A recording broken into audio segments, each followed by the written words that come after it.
I am time, the eternal witness, the Trikala Vedi. I have seen all that was, all that is, and all that will ever be.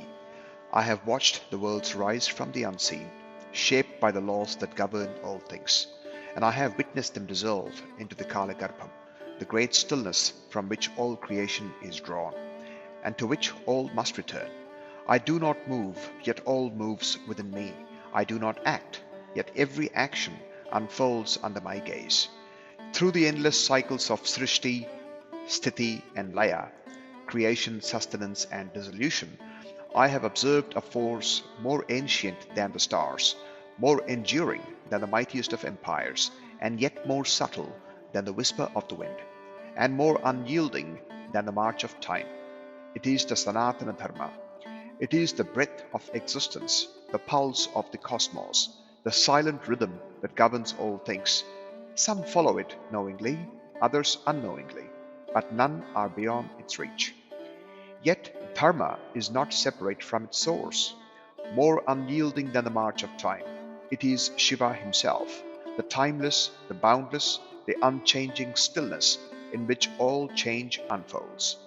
He is the Adi Yogi, the ultimate renunciate, and the supreme Brahman of all cosmic play. And where there is Shiva, there too is Shiva Maya, his veil, his dance, his illusion. I have seen kings rise in its name, and kingdoms fall for its neglect. I have watched rishis renounce all, only to find it, and seekers wander lifetimes, unaware that it had always been within them. Dharma flows like the cosmic river, shaping destinies, revealing truths, and restoring balance where chaos would take root. But who sets this balance into motion? Who is the stillness behind this ceaseless rhythm? It is he, Shiva, the source, the mystery, the dissolution, the anahata, the unstruck sound that resonates in the void. It is he who holds Maya in his gaze, and it is he who unveils it when the time is right. And so, I do not merely recount the past, I unveil the patterns that shape reality, the play of Shiva's dance. Every story I tell is in truth a story about Dharma, and therefore a story about Shiva. It is the quiet hand that moves through all things, the unspoken truth behind every choice, every triumph, and every downfall. Of the infinite tales I hold within me, today I shall share one, not merely a tale of illusion and insight, but of Shivamaya itself, a tale of how Narada Maharshi, Devarishi the celestial sage, glimpsed the unfathomable power of Maya, and in doing so came to understand the deeper flow of Dharma, the hand of Shiva behind all that is. Come, step beyond the veil of time and listen, for within this tale lies a truth that has echoed through eternity and waiting to be heard. विश्वोद्भवस्थितिलयादिषु हेतुमेकं गौरीपतिं विदिततत्त्वम् अनन्तकीर्तिं मायाश्रयं विगतमायम् अचिन्त्यरूपं बोधस्वरूपममलं हि शिवं नमामि वन्दे शिवं तं प्रकृतेरेनादिं प्रशान्तमेकं पुरुषोत्तमं हि स्वमायया कृत्स्नमिदं हि सृष्ट्वा नभो वन्दतर्बहिरास्थितो यः वन्दे अन्तरस्थं निजगूढरूपं शिवं स्वतः स्रष्टुमिदं विचष्टे जगन्ति नित्यं परितो भ्रमन्ति यत्सन्निधौ चुम्बकलोहवत्तम् जगतः पितरं शम्भुं जगतो मातरं शिवां तत्पुत्रं च गणाधीशं नत्वैद्वर्णयामहे एकदा मुनयः सर्वे नैमिषारण्यवासिनः पप्रच्छुर्वरया भक्त्या सूतं ते शौनकादयः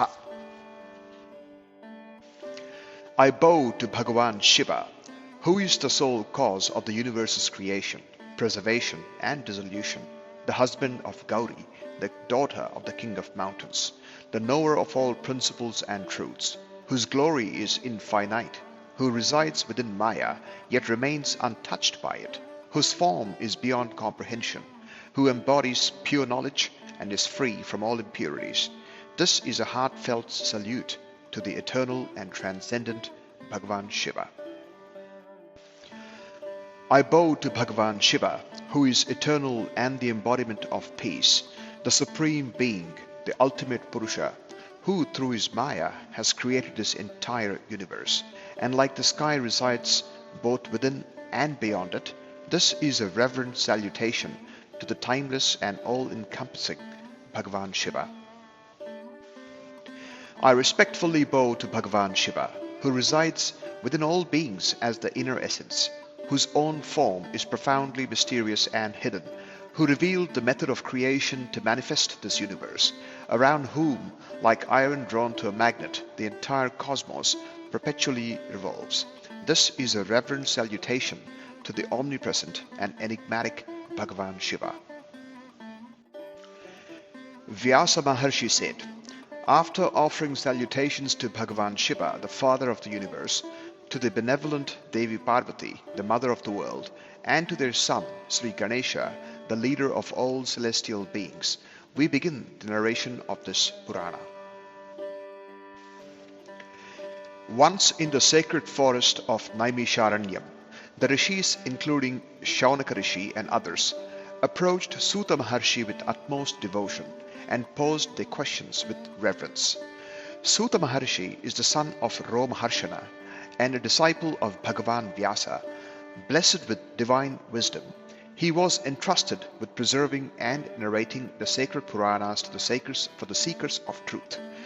Naimisharanyam, the sacred forest of penance and devotion, is where the rishis gathered to seek the highest knowledge. Located in present-day Sitapur district of Uttar Pradesh in India, it is believed to be the axis of dharma, where great rishis once performed yajnas and received divine revelations. Even today, the site remains a revered pilgrimage destination. And so in this sacred land, the rishis approached Suta Maharshi with utmost reverence. Vishveshwara Samhitayaha Shrutasa Satkatha Shubha Sadhya Sadhana Kandhakya Ramyadhya Bhaktavatsala. Suta Suta Mahabhaga Chiranjeevi Sukhi Bhava Yachavayasi Nastat Shankarim Paramam Katham.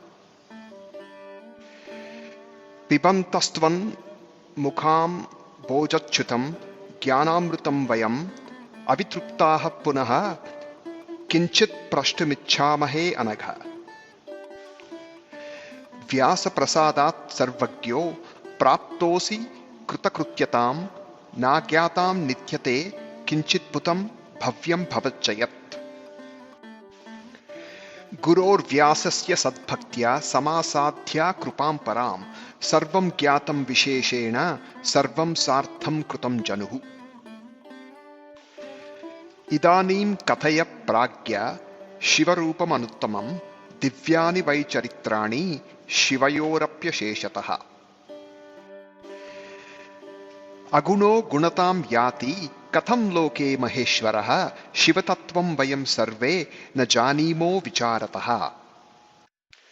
Srustehe Purvam Katham Shambhuhu Swarupena Vatishtate Srushti Madhye Sahi Katham Kridan Samvartate Prabhu. Tadante cha Katham Devaha Satishtati Maheshwaraha Katham Prasannatam Yati Shankaro Loka Shankaraha. Saprasanno Maheshanaha Kim Prayachati Satvalam Swabhaktepyaha Parephyascha Tatsarvam Kathayasvanaha. Sadhyaha Prasanno Bhagavan Bhavatityanushruma Bhakta Prayasam Samahan Pashyati Dayaparaha. Brahma Vishnur Maheshascha Trayo Devaha Shivangajaha Maheshastatra Purnamshaha Swayameva Shivoparaha. Tasyavirbhavamakyahi Charitani Visheshataha Umavirbhavamakyahi Tadvivaham Tatha Prabho. Tadgarhasthyam Visheshena Tatha Leelaha Para Api Etat Sarvam Tadanyacha Kathaniyam Tvayanaga. So all the rishis said to Suta Maharshi, O Suta Maharshi, we have listened to the sacred and the auspicious story from Vidyeshwara Samhita, known as the Sadhya Sandhana Kanda. The narrative is not only delightful in its beginning, but also reveals the tender affection and compassion that Bhagavan Shiva has for his devotees. It is a tale of great significance and beauty, inspiring devotion and reverence among those who hear it. O Great One, O Suta Maharshi, O Father, you are narrating to us the supreme story of Bhagavan Shiva, the eternal and the auspicious one. May you live long and always remain happy. Even while drinking the nectar of knowledge flowing from your lotus-like mouth, we are not fully satisfied. Hence, O virtuous one, we wish to ask you something more. By the grace of Vyasa Maharshi, you are omniscient and fulfilled. For you, nothing in the past, future, or the present is unknown. Everything is known to you. You are a Trikala Vedi. Through your unwavering devotion, you have received the supreme grace of Guru Vyasa, understood everything distinctly, and fulfilled your entire life. O learned one, now describe the supreme form of Paramashiva and also narrate to us the divine stories of Shiva and Parvati in detail. How does the formless Maheshvara assume a form in the world? Despite pondering, we cannot understand the essence of Shiva. Before creation, how does Shiva exist in his own form? And how does he play during the course of creation? At the end of creation, in what form does Maheshvara remain? And how does the benevolent Shankara become pleased? When pleased, what supreme rewards does Maheshvara grant to his devotees and others? Please narrate all of this to us. We have heard that Shiva becomes pleased very quickly. He is immensely compassionate and cannot bear the suffering of his devotees. Brahma, Vishnu and Mahesha, these three deities have originated from Shiva's being. Among them, Mahesha is the Sampurna Amsha, or the complete aspect. Describe his manifestation and his distinct attributes. Also narrate the emergence and marriage of Uma. Elaborate on his household conduct and his divine place in detail. Narrate all of this and anything else, O virtuous one. Before we witness Suta Maharshi's response, let's understand the nature of this inquiry from the rishis. This isn't a mere act of plain questioning of Suta Maharshi. This is paripracha. What is paripracha? I remember another instance in ancient times, the very first inquiry of the Ramayana, where Valmiki Maharshi made a paripracha to Narada Muni. Valmiki said, Tapasvadhyaya niratam, tapasvi vagvidam varam, Naradam paripracha, Valmiki Munipungavam, Konvasmin sampratam loke gunavan, kascha viryavan, dharmagyascha krutagyascha, satyavakyo dhrudavrataha, charitrena kocha yuktaha, sarvabhuteshu kohitaha, vidvankaha, kaha samartascha, kaschaika predarshanaha. O divine sage, in this vast world, does there exist one man, one being who embodies all virtues, is steadfast in dharma, truthful, and an ocean of compassion? Thus began the Ramayana, not with a conflict, not with doubt, but with a question of absolute faith, a pure inquiry, a paripracha. I use the word Shraddha to describe the intent of the inquirer. Just as Valmiki approached Narada Maharshi, these rishis approached Suta Maharshi, not with argument, but with trust, not with skepticism, but with surrender to wisdom. In ancient India, this was the way of knowledge. The Guru did not impose wisdom, the disciples sought it. The Guru was not challenged, he was revered. The question was not argumentative, it was born of pure devotion. This is paripracha, the path of the sincere seeker, and in this sacred tradition, Guru Tattvam flourished, illuminating generations. Iti prushtastada taistu suto harsha samanvitaha smrutva shambhu padam bhojam pratyuvacha munishwaran. Samyak prushtam bhavadbhischa dhanya yuyam munishvaraha sadashiva kathayam vo yajjata naishtiki matihi. Sadashiva katha prashnaha purusham strin punatihi vaktaram pruchakam shrotu jahnavi salilam yatha. Shambhor gunan vadat ko virajjet puman dvijaha vina pashugnam trivita jananandakarat sada. Giyamano vitrushnaischa bhavarogaushadho apihi manah shrotabhiramascha yatah sarvarthatah savai. Kathayami yatha buddhi bhavat prashnanusaratah Shiva Leelam prayatnena dvijastam shrutadarat. Vyasa said, being questioned in this manner, Maharshi Suta was delighted. Remembering the lotus feet of Shambhu, he spoke to the sages. Suta Maharshi said, O Rishis, your question about the story of Sadashiva is completely appropriate. You are blessed, for your minds are steadfast in devotion. The story of Sadashiva purifies three types of people, the narrator, the inquirer, and the listener, just as the waters of the Ganga purify. Who can remain detached from hearing the glories of Bhagavan Shambhu? His qualities always bring joy to these three types of people. Their story is sung by renounced individuals and is a remedy for worldly afflictions. It pleases the mind and the ears and grants all kinds of rewards. But let us be clear what Suta Maharshi said just before. This does not mean that merely hearing the glories of Mahadeva will bring cheap material gains. This is not a formula for success in transient pursuits, nor is it a means of acquiring fleeting pleasures. No, such an understanding is in fact born of ignorance. For the true seeker, Shiva's story is not just a tale, it's a medicine, a cure. But for what ailment?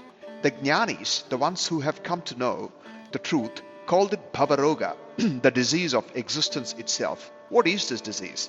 It is not a mere affliction of the body, nor even of the restless mind. It is a lot deeper. Bhava means to be. It is the fundamental sense of I am. But what does this I refer to? The ego, the illusion of separatedness, the ever-existent and the ever-insistent self that claims ownership over actions, experiences, and outcomes. It is this false sense of self, this attachment to me and mine, that creates the suffering. When the mind clings to identity, to status, to possessions, to achievements, it is caught in the Maya, the grand illusion of duality. The disease of bhava is none other than ahamkara, the ego itself. So what is the cure? The sloka reveals it, vairagya, but not the shallow, mistaken image that many hold of a beggar clad in rags, escaping his duties, rejecting the world out of frustration. That is not vairagya. True vairagya is a supreme wealth, vairagya sampatti. It is not the loss of possessions, but the loss of possessiveness. It is not running away from life, but transcending its burdens. One who attains vairagya sampatti gains something far beyond gold, beyond fame, beyond power, the freedom from the disease of I and the mind. And with it, he becomes fearless. A man burdened with the disease of Bhavaroga constantly worries. What if I fail? What if I lose? What will happen to me? But one who has cultivated bhakti towards Shiva, who has surrendered to the infinite, comes to a profound realization. I perform my duty, but I expect nothing in return. I give my all, but I release the outcome to the divine. This is karma phala parityaga, the very essence of the Bhagavad Gita, but also the eternal truth woven into every spiritual path. Shiva's devotees do not renounce action, they renounce the burden of its results. They move through life with effortless grace, untouched by success or failure. This then is what the rishis truly mean. This is why the stories of Shiva, when sung by those who understand, bring liberation, not because they grant petty desires, but because they erase the very root of suffering. To listen to Shiva's glories is to drink the nectar of detachment, to cultivate the wealth of renunciation, to realize the freedom lies not in possession, but in surrender. This is the secret of the shloka. This is the cure for Bhavaroga, and this is the greatest wealth, Vairagya Sampatti. Few recognize it, but those who do are free. Suta Maharshi continued speaking. I narrate the divine place of Shiva according to my understanding and your questions. O Rishis, please listen to me with reverence. Bhavatpihi pruchate yatvat tattatha naradena vai prushtham pitre preritena harina shivarupina. Brahma shrutva sutavachaha Shivabhaktaha prasannatihi jagau shivayashaha pritya harshayan munisattamam. Sutoktamiti tadvakyamakarnya dvijasattamaha paprachustattu samvadam kutuhala samanvitaha. Suta Suta Mahabhaga Shaivottama Mahamate Shrutva Tava Vacho Ramyam Chetonaha Sakutuhalam. Kada babhuva Sukhakrudvidhi Naradayor Mahan Samvado Yatra Girisha Sulila Bhavamochani. Vidhi Narada Samvada Purvakam Shankaram Yashaha Bruhi Nasta Tat Pritya Tat Prashnanusarataha. Itya Karnya Vachastesham Muninam Bhavitatmanam Sutaha Provacha Supritastat Samvadanusarataha. The question you've asked me was also posed by Narada Maharshi, inspired by Bhagavan Hari in his Shiva form to Brahma, said Suta Maharshi. Among the countless sages who traverse the three worlds, one stands apart, Narada Maharshi, the Devarishi, the divine traveler and the ever-chanting devotee of Bhagavan Narayana. He is known to be the Manasaputra of Srishtikarta Brahma. Born from the mind of Brahma, Narada is no ordinary rishi. He is a Triloka Sanchari, one who moves freely across heaven, earth and the Patala, carrying wisdom and messages between Devatas, Rishis and kings. In one hand he holds the veena, resonating with celestial melodies. In the other, the sacred truths of Dharma. He is a seer, a singer, and a seeker of wisdom, one whose very words set cosmic events into motion. But Narada is more than just a messenger. He is the divine provocateur, his questions and actions revealing the hidden depths of truth. He has guided kings, tested rishis, and even stirred the devatas, always leading them toward a higher realization. And now, as we recall his inquiry to Brahma, let us listen with the same reference the devatas themselves offer to the wisdom of Narada, and in that yuga in Naimisharanyam, the same reference the rishis offer to Suta Maharshi. Remember, Narada is knowledge personified. Hearing Narada's words, Brahma, a devotee of Shiva and of joyous disposition, sang the glory of Shiva and delighted the sages, explained Suta Maharshi. Then Vyasa said, hearing these words from Suta Maharshi, the noble Brahmins eagerly asked him to narrate the discourse in detail. The rishis said, O Suta Maharshi, O great one, O wise one, listening to your sweet words, our minds are filled with curiosity.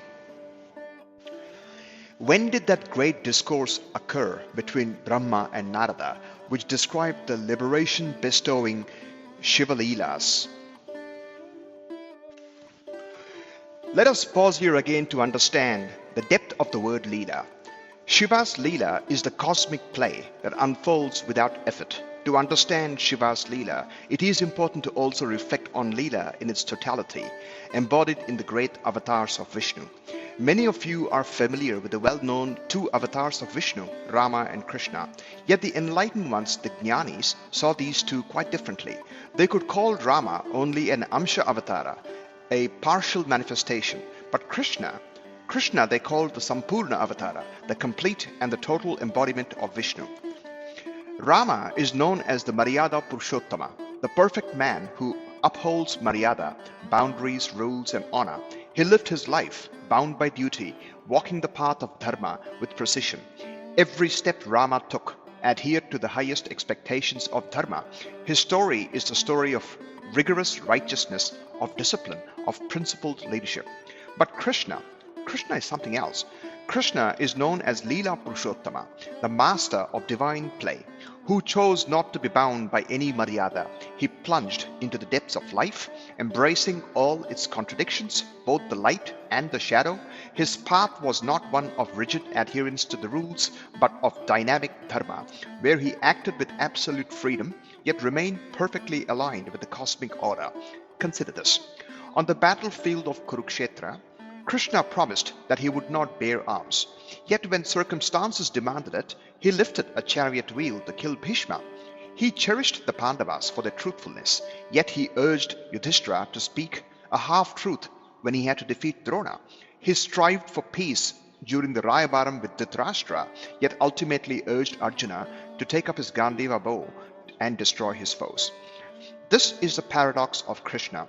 He lived within dharma while transcending it. He showed that dharma is not a rigid law, it is a living principle which adapts to circumstances and higher wisdom. This is why Krishna is so difficult to fully understand. Many devotees worship only aspects of Krishna because Krishna in his totality is beyond comprehension. Some worship him as the playful child, the divine mischief maker who charmed his village with his antics. Others worship him as the divine lover, as seen through Radha's longing and Mira's devotion. Some revere him as Jagat Guru, the eternal teacher of the Bhagavad Gita, guiding Arjuna through his despair. Others are enchanted by his playful days in Vrindavan, described in Bhagavad Purana. But to truly grasp Krishna Tattvam, one must transcend these fragmented views and see Krishna as Parabrahman, the supreme truth, the one who dances freely, unbound by any rule, yet in perfect harmony with the cosmic law. He is incomparable. He is the Sampurna Avatara, eternally relevant in every yuga, in every age. And then there is Shiva, the one who performs Shiva Tandavam, the cosmic dance of creation and destruction. Some might think of Hari and Hara, Vishnu and Shiva as separate beings, but those who understand the truth know otherwise. Shiva and Vishnu are one and the same, two expressions of the infinite reality. Vishnu declares that he is a devotee of Shiva. Shiva in turn declares that he is a devotee of Vishnu. The enlightened ones see no contradiction in this. Both Shiva and Vishnu engage in Leela, the spontaneous play of the universe. Shiva's dance is Tandavam, the rhythm of destruction and renewal, while Vishnu's play manifests through his avatars, guiding creation with wisdom and love. Together, Hari and Hara represent the perfect balance of cosmic forces. But now let me ask you, how is this different from Maya? After all, is not the world full of contradictions and chaos? Is not life filled with suffering and illusion? Well, Maya is the illusion of separateness, the disease of Bhavaroga, where one clings to ego, identity, and expectations. Humans suffer because they believe the play to be real and take it seriously. They forget that they are players in the divine drama, caught in the illusion of control and fear. But those who understand Leela, they are free. They act in the world without attachment to outcomes. They perform their duties with karma phala parityagam, renouncing the fruits of their actions, that is, knowing that life is a divine play, orchestrated by Parabrahman, the Supreme. They become like Shiva and Krishna, moving freely through life, fearless, joyous, and unburdened. This is the essence of Leela. It is not a story nor a doctrine. It is the truth seen from the highest perspective. Shiva performs his Tandavam, Vishnu manifests through his avatars, and the entire universe dances to their rhythm. We suffer because we forget this. We suffer because we take the play too seriously. But when we see through the illusion, when we realize that all is just Leela, we are free. That is the secret of Hari and Hara. That is the secret of Krishna Tattvam.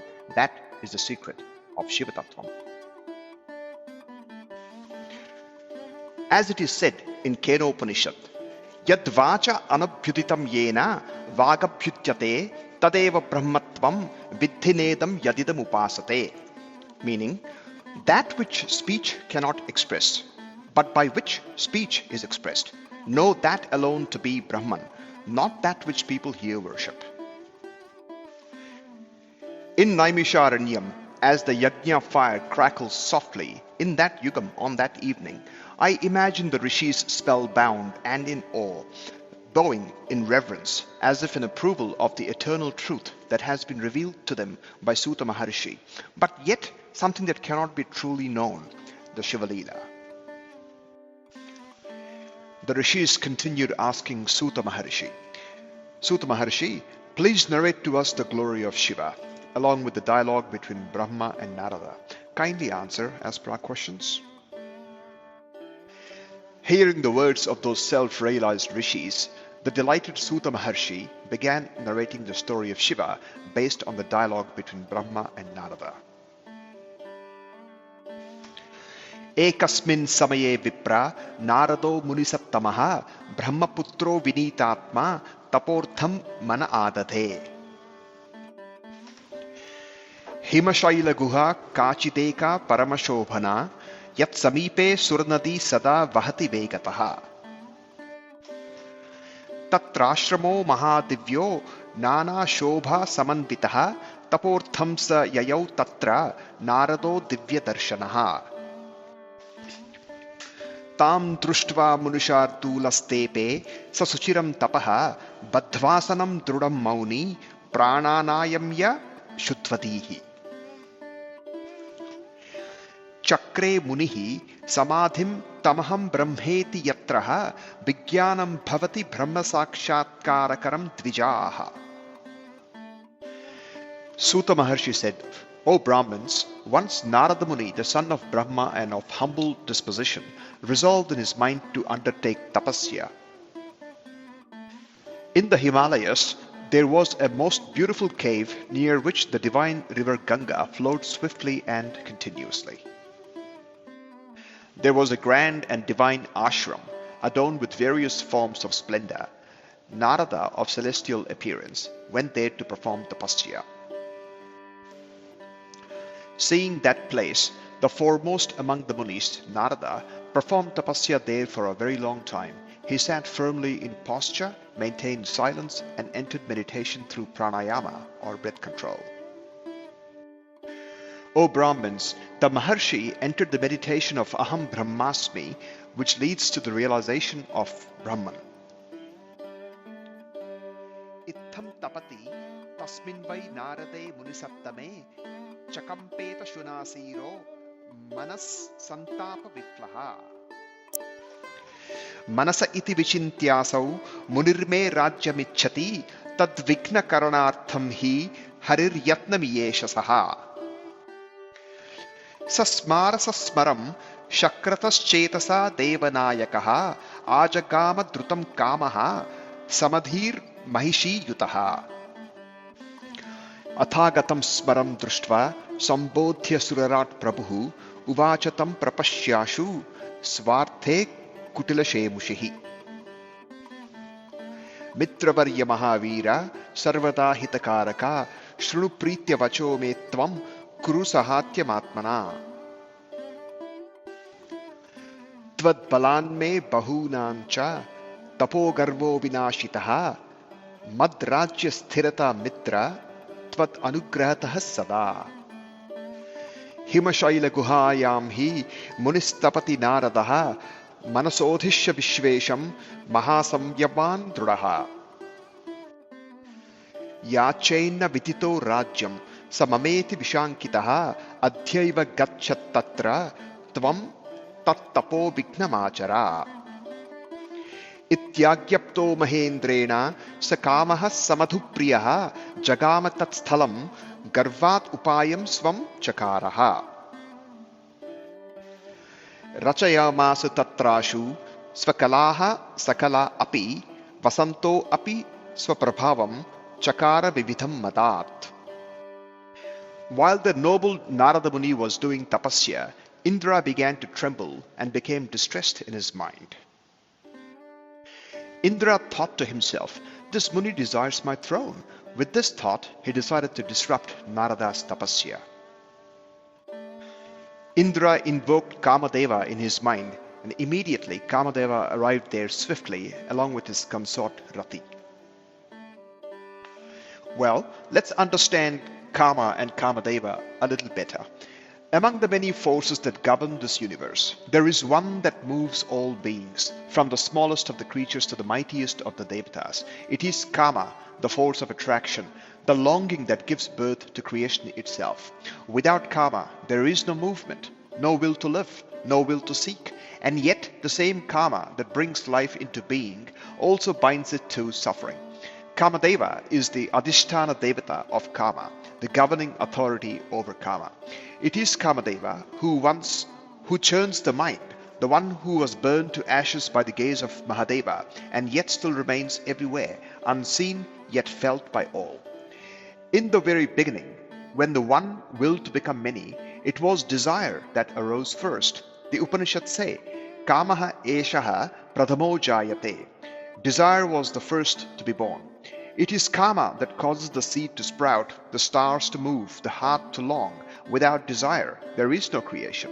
And so, from the cosmic will, Kamadeva was born, the force that makes all things seek, yearn, and move toward one another. But what is his nature? He is beautiful, yet dangerous. His arrows strike without warning. His presence stirs the heart. His essence is that of longing. Yet he carries no weapons of iron or fire. His bow is made of sugarcane. His arrows tipped with flowers. His banner carries the emblem of a fish. And still he is feared even by the Devatas, for his arrows do not wound the body, they wound the mind. Seeing Kamadeva arrive, the cunning king of gods, Indra, quickly addressed him for his own purpose.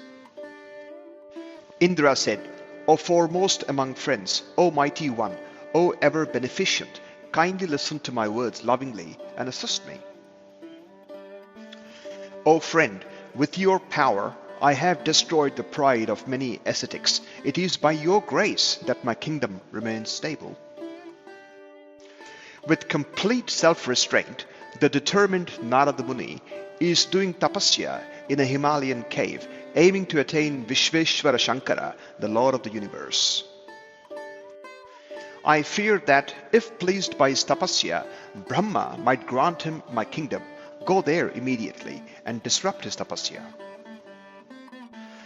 Receiving such orders from Indra, Kamadeva along with Spring went to that place with great pride and began his plan. Kamadeva swiftly exhibited all his arts there, and Spring, intoxicated with pride, displayed his various influences.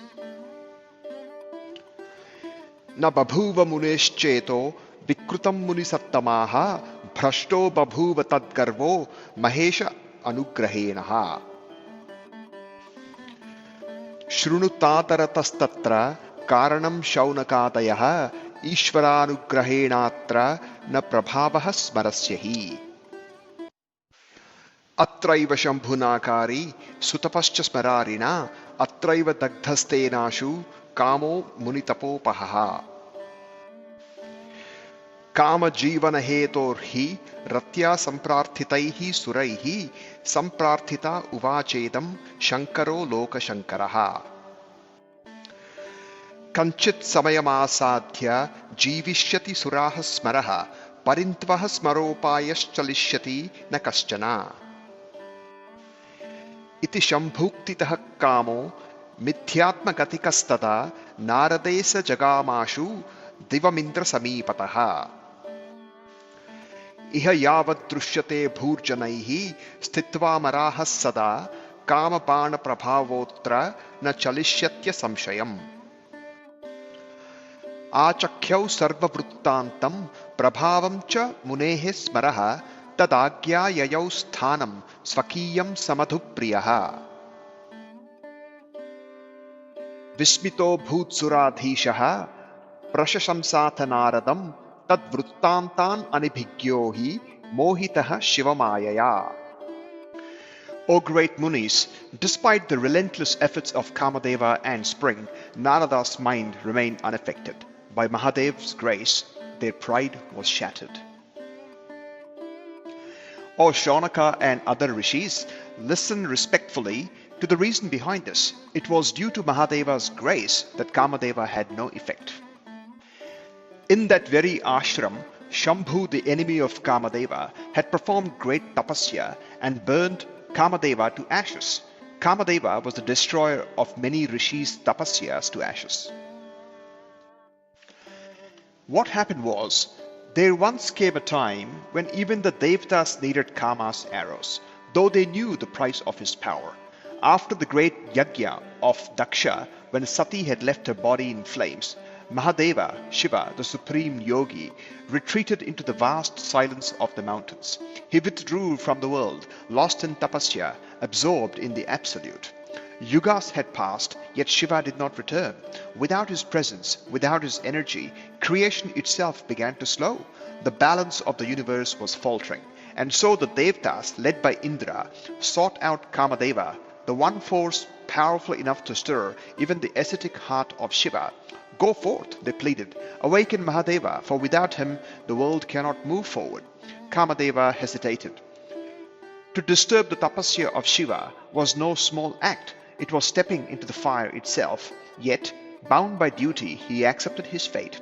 And so, in the stillness of the Himalayas, where even the wind dared not whisper, Kamadeva arrived. He stood before the unmoving figure of Mahadeva, seated in dhyanam, beyond time, beyond self. Kamadeva drew his bow, the sugarcane trembling in his hands. He took aim, not at Shiva's body, but at his mind, at the deep, infinite silence in which he rested. And with one breath, he released the arrow. The fragrance of flowers filled the air. A ripple passed through existence. And Shiva opened his eyes, not in longing, not in desire, but in wrath. For the first time in ages, the third eye of the Mahadeva blazed upon, a fire, beyond destruction itself. And in an instant, Kamadeva, the mighty god of desire, was no more. Burned to ashes, scattered by the very being he had sought to move. Desire had challenged detachment, and detachment had prevailed. At that time, Rati Devi requested the Devatas to revive Kamadeva. The Devatas then prayed to Shankara, the benefactor of the world. Shankara said, O Devatas, after some time, Kamadeva will come back to life, but he will have no influence here. And Shiva then said to the Devatas, O Amargan, O immortals, for as far as people standing here can see, Kamadeva's arrows will have no effect. There is no doubt about this. And so, from that day henceforth, Kama is destroyed, yet Kama shall remain. He lives, though without form. He exists in every heart, unseen but ever felt. For as long as there are beings, there shall be longing. But where there is attachment, there is suffering. Where there is desire, there is bondage. But where there is vairagya, there is freedom. And so, Kamadeva was reborn, not in body, but as Ananga, the bodiless one. His form was gone, yet his presence remained, lingering in the hearts of men and Devatas alike. Understand this well. Kamadeva is not merely the god of love. He is the force that binds beings to this world. It is his arrows that create longing, that make one believe in the reality of separateness. And Bhavaroga, the disease of existence, is nothing but this illusion of separateness. The illusion that I am this, I own this, I desire this. This is what traps man in samsara, in endless cycles of birth and rebirth. But Mahadeva, through his fire, through his absolute vairagya, shows the path beyond. He does not destroy love, he destroys attachment. He does not reject life, he rejects bondage. That is why Shiva's Leela is not like the Leela of others. He does not dance for pleasure, he dances to dissolve illusion. His Tandava is not for sport, it is for the dissolution of falsehood. And so remember, where there is Kamadeva, there is longing. Where there is longing, there is suffering. But where there is Shiva, there is silence, there is freedom. There is the end of all illusion. I imagine as Suta Maharshi was narrating this somewhere in Naimisharanyam, in that yugam, on that evening, as the fire was crackling softly, the rishis would have sat in deep contemplation, their minds grasping the profound wisdom in Suta Maharshi's words. Somewhere unseen, yet ever present, the arrows of Kamadeva still move the world, but for those who understand Shiva's truth, they hold no power. Following Bhagavan Shankara's statement, Kamadeva's power proved futile over Narada Muni. He immediately returned to Indra in the heavenly realm. Kamadeva then narrated the entire incident and described the Muni's power to Indra. Following Indra's command, he returned to his abode with spring. At that time, Indra was greatly astonished and praised Narada Muni abundantly. However, deluded by Shiva's Maya, he could not recall the earlier incident. Durgyeya Shambhavi Maya Sarvesham Praninamiha Bhaktam Vinarpitatmanam Taya Sammohyate Jagat. Naradopi Chiram Tasthau Tatresha Anugrahenaha Purnam Matva Tapastatsvam Virarama Tato Munihi. Kama Jayam Nijam Matva Garvito Bhun Munishwaraha Vruthaiva Vigata Gyanaha Shiva Maya Vimohitaha. Dhanya Dhanya Mahamaya Shambhavi Munisattamaha Tadgatim Nahi Pashyanti Vishnu Brahmadayopihi. Taya Sammohitotiva Narado Munisattamaha Kailasam Prayayau Shighram Swavruttam Gaditum Madi. Rudram Natva Pravit Sarvam Swavruttam Garbhavan Munihi Matvatmanam Mahatmanam Swavrabhuncha Smaranjayam. Tatchutva Shankaraha Praha Naradam Bhaktavatsalaha Swamayaya Mohitam Hetvanabhigyam Bhrashtachetasam. He Tata Narada Pragya Dhanyastvam Shrudumadvachaha Vachamevam Nakutrapi Hareragre Visheshataha.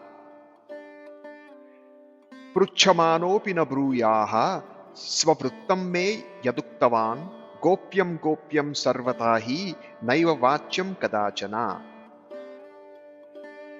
Shasmyaham Tvam Visheshena Mama Priyatamo Bhavan Vishnu Bhakto Yatastvam Hi Tad Bhaktotiva Menugaha. Shasti Smethancha Bahusho Rudraha Sutikaraha Prabhu Narado Nahitam Mene Shiva Maya Vimohitaha. Prabala Bhavini Karma Gatirgyeya Vichakshanaihi Nanivarya Janaihi Kaishadapicha Saiva Shankari. Shambhu's Maya is exceedingly difficult for all beings in the world to comprehend, except for those who surrender to Shiva. The rest are deluded by it. Narada Muni too remained engaged in tapasya there for a very long time by the grace of Shankara. Eventually, considering his tapasya complete, he ceased it. Believing he had conquered Kamadeva, the great Muni became vain.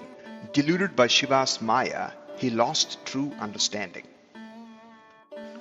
O noble Munis, the great Maya of Shambhu is glorious. Even Brahma, Vishnu and the other deities cannot perceive its ways. Greatly deluded by that Maya, the exalted Narada Muni, full of pride, went swiftly to Mount Kailasha to narrate his supposed victory over Kamadeva.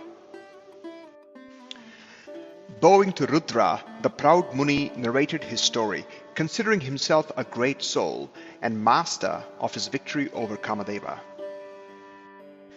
Hearing this, the devotee-loving Shankara addressed Narada Muni, who was deluded by Maya, ignorant of the true cause and troubled in mind.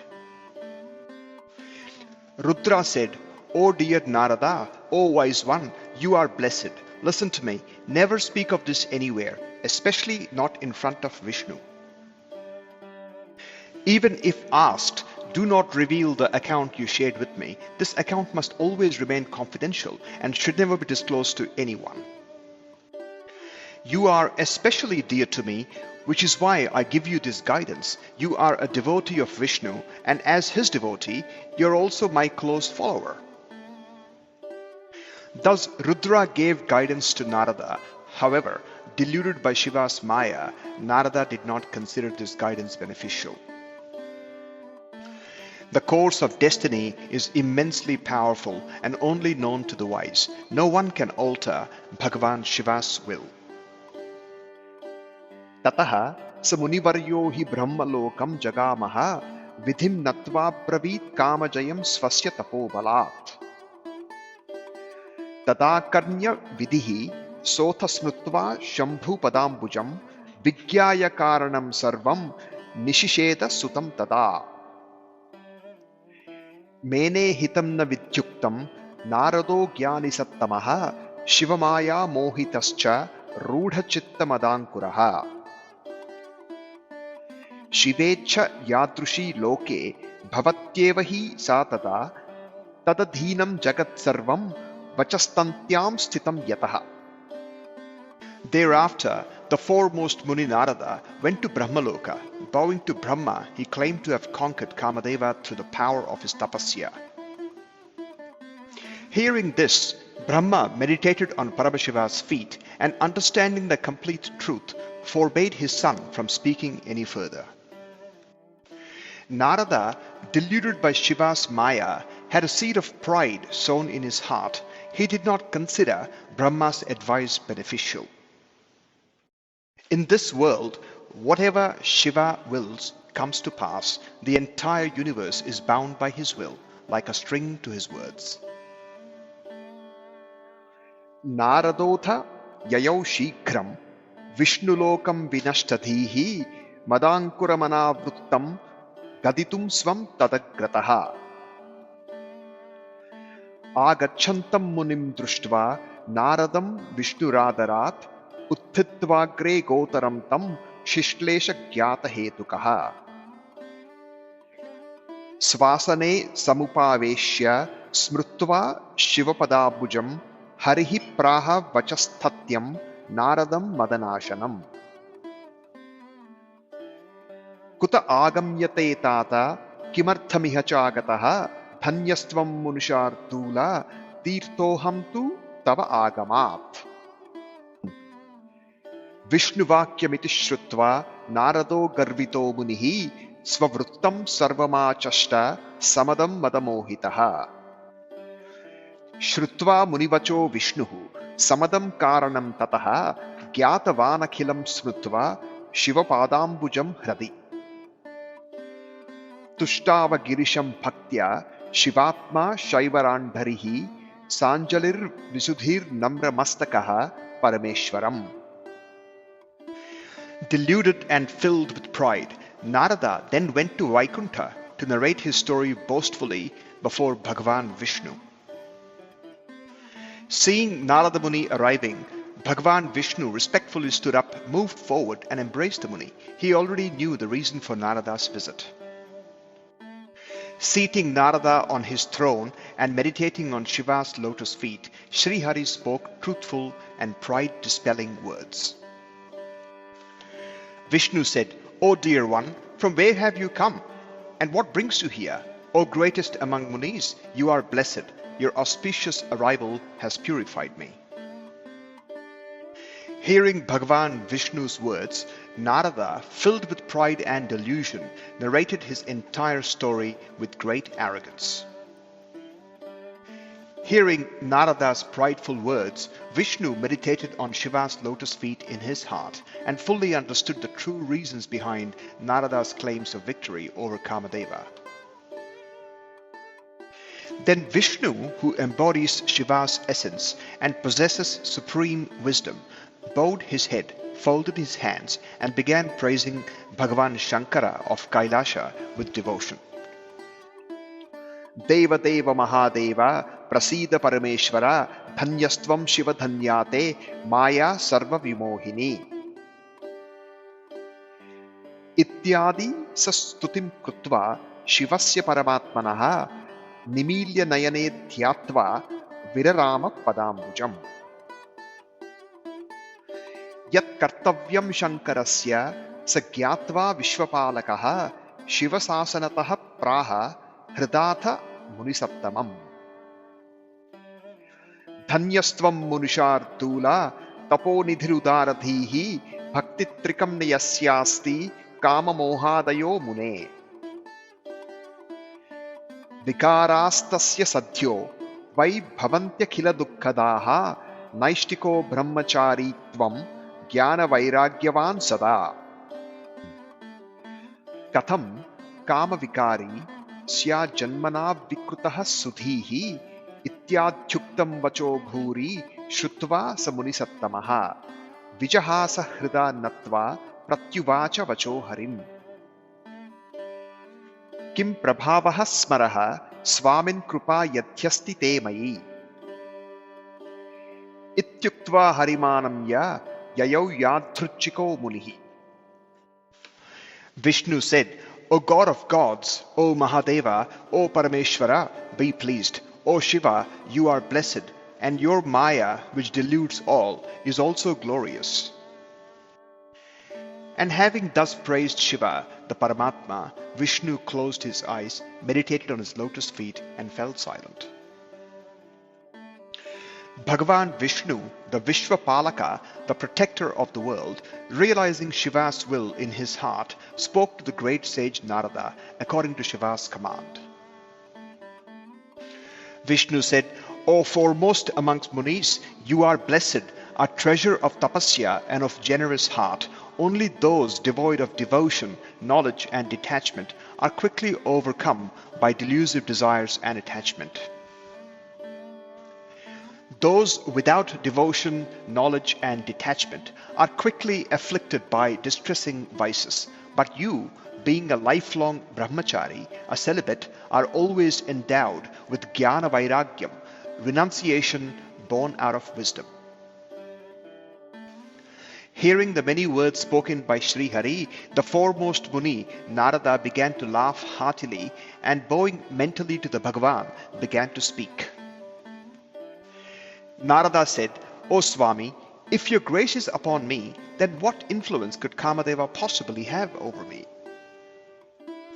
Having said this, Narada bowed at the feet of the Bhagavan and departed, wandering freely as he pleased.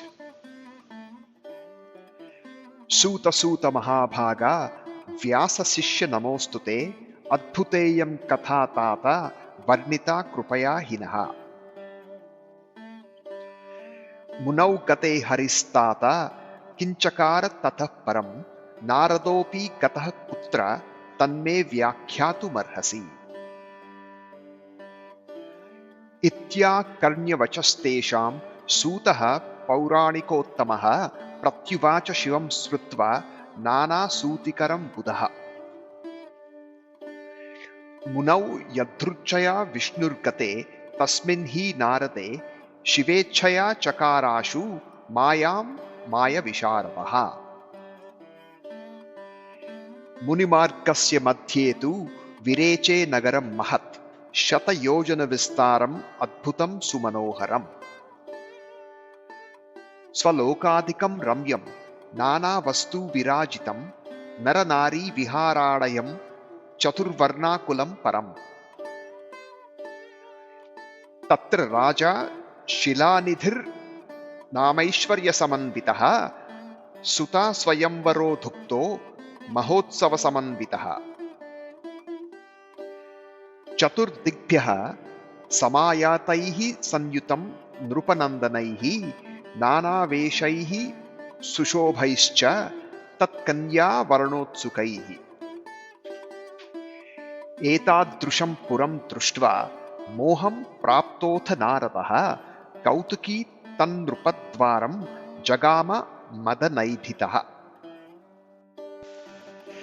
The rishis said, O Suta Maharshi, O illustrious one, O disciple of Vyasa, we bow to you, O dear one. The tale you have narrated with grace is truly wondrous. O dear one, after Narada departed, what did Bhagavan Vishnu do and where did Narada go? Please explain this to us. Then Vyasa said, hearing the words of the rishis, the wise and the eminent narrator Suta Maharshi meditated on Shiva, the creator of the various worlds, and then began to speak. Suta Maharshi then said, O rishis, after Narada left as he desired, Bhagavan Vishnu, adept in Maya, immediately manifested his illusion through the will of Paramashiva. He created a magnificent city 100 yojanas wide, along the path of the Muni. It was wondrous and exceedingly beautiful. The Bhagavan made it more enchanting than his own celestial abode, adorned with various objects, filled with recreational areas for men and women, and populated with people of all the four castes. There a wealthy king named Shilanithi ruled. He organized a grand festival for the Swayamvara of his daughter. For his daughter's Swayamvara, many princes arrived from all four directions, adorned in various attires and displayed great charm.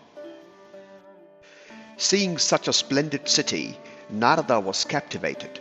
Driven by curiosity and desire, he went to the gates of King Shilanithi.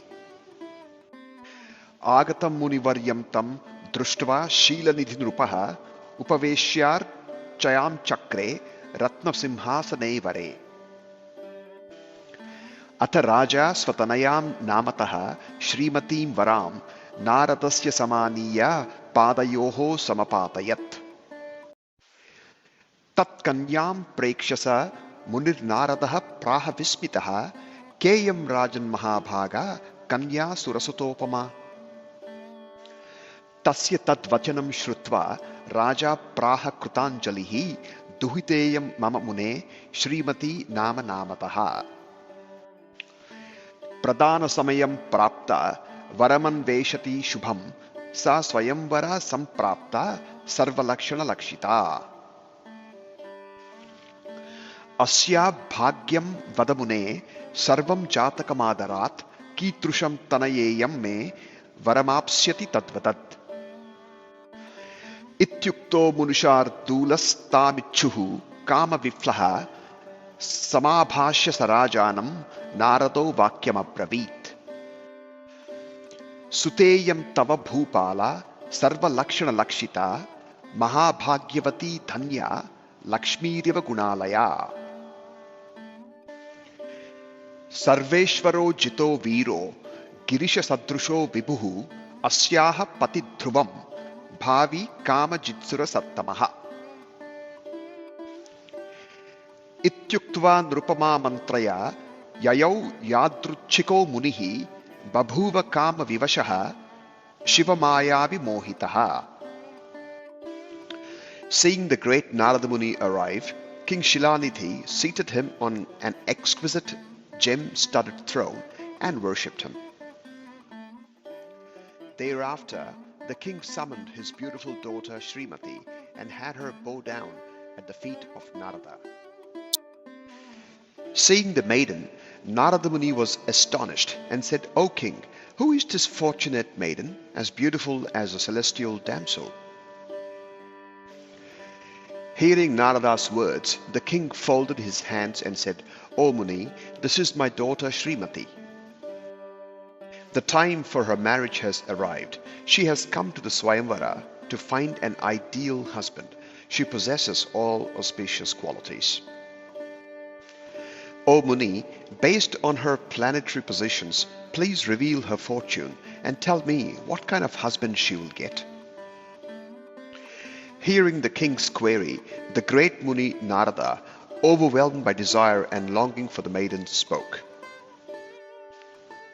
Then Narada responded, "O king, your daughter is endowed with all auspicious qualities, supremely fortunate, blessed, and a treasure of all virtues, much like goddess Lakshmi herself. Her husband will undoubtedly be as majestic as Bhagavan Shiva, Sarveshvara, the unconquerable, valiant, a victor over desire, and the foremost among the Devtas."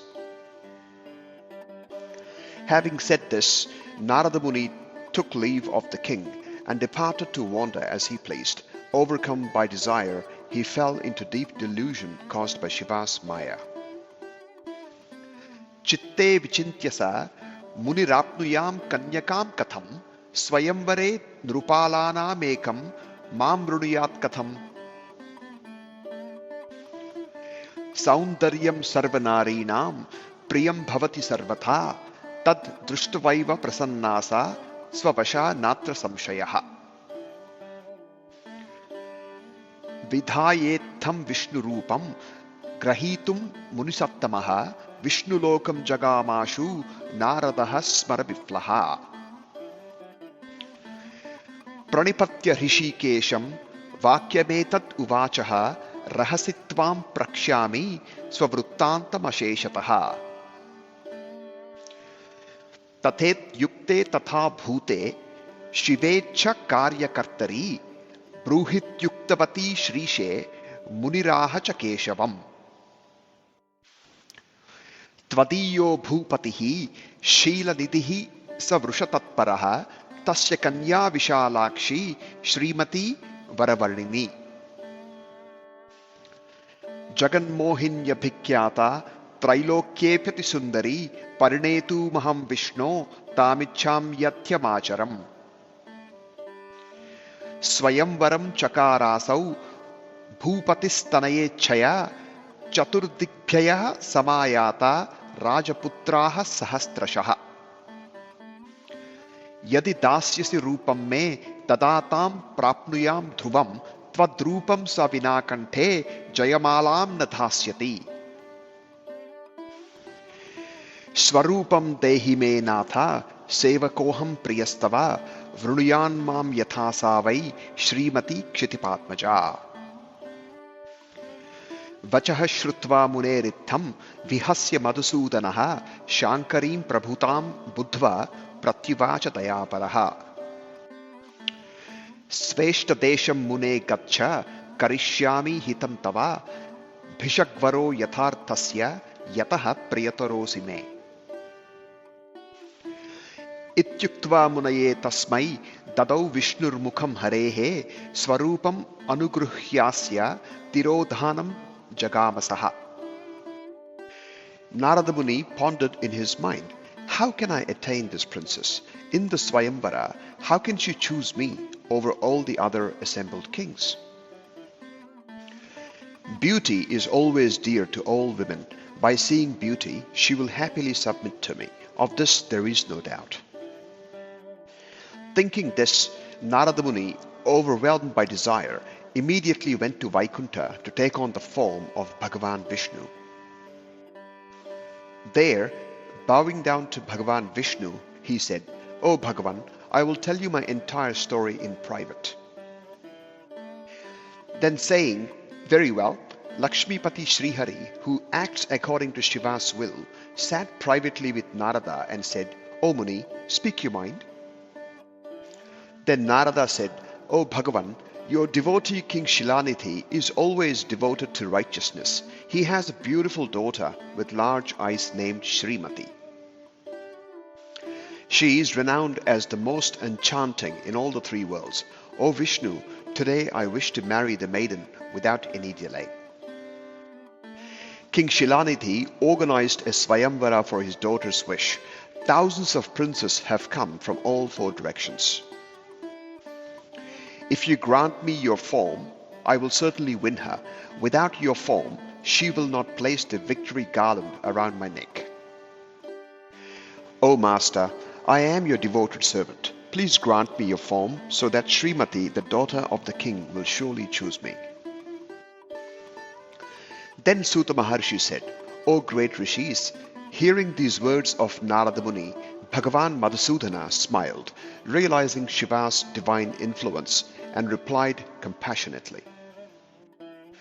Vishnu then said to Narada Muni, "O Muni, go to your desired place.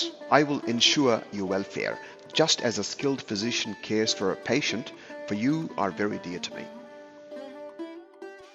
Saying this, Bhagavan Vishnu gave Narada a monkey's face while granting him a form similar to his own for the rest of his body, and then disappeared. Eva mukto munir harshtaha swarupam prapya vai harehe mene krutarthamatmanam tadyatnam na bubodasaha. Ata tatra gata shigram narado munisattamah chakre swayamvaram yatra rajaputraihi samakulam. Swayamvara sabha divya rajaputra samavruta shishobhetiva viprendra yatha shakra sabhapara. Tasyam nrupasabhayam vai Naradaha samupavishat sthitva tatra vichintyeti pratiyuktena chetasa. Mam varishyati nanyam sa Vishnu rupadharam dhruvam ananasya kurupatvam naveda munisattamaha. Purvarupam munim sarve dadrushustatra manavaha tadbedham bubutuste narajaputradayo dvijaha. Tatra rudraganau dvau tad rakshanartham samagatau viprarupau dharo gudhau tadbedam jagyutuhu param. Mudham matva munim tau tannikantham jagmaturganau kurutastat prahasam vai bhashamanau parasparam.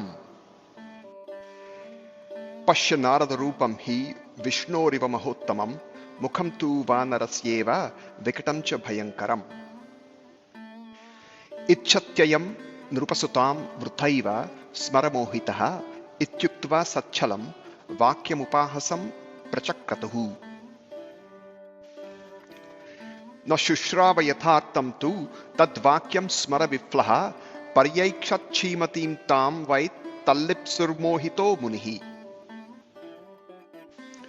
Having received the beautiful form from the Lord, Narada Muni felt fulfilled but failed to comprehend the Bhagwan's subtle intentions.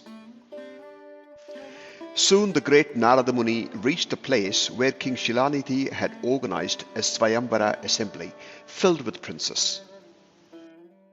The divine Swayamvara assembly, surrounded by princes, shone brilliantly like Indrasabha, the celestial court of Indra.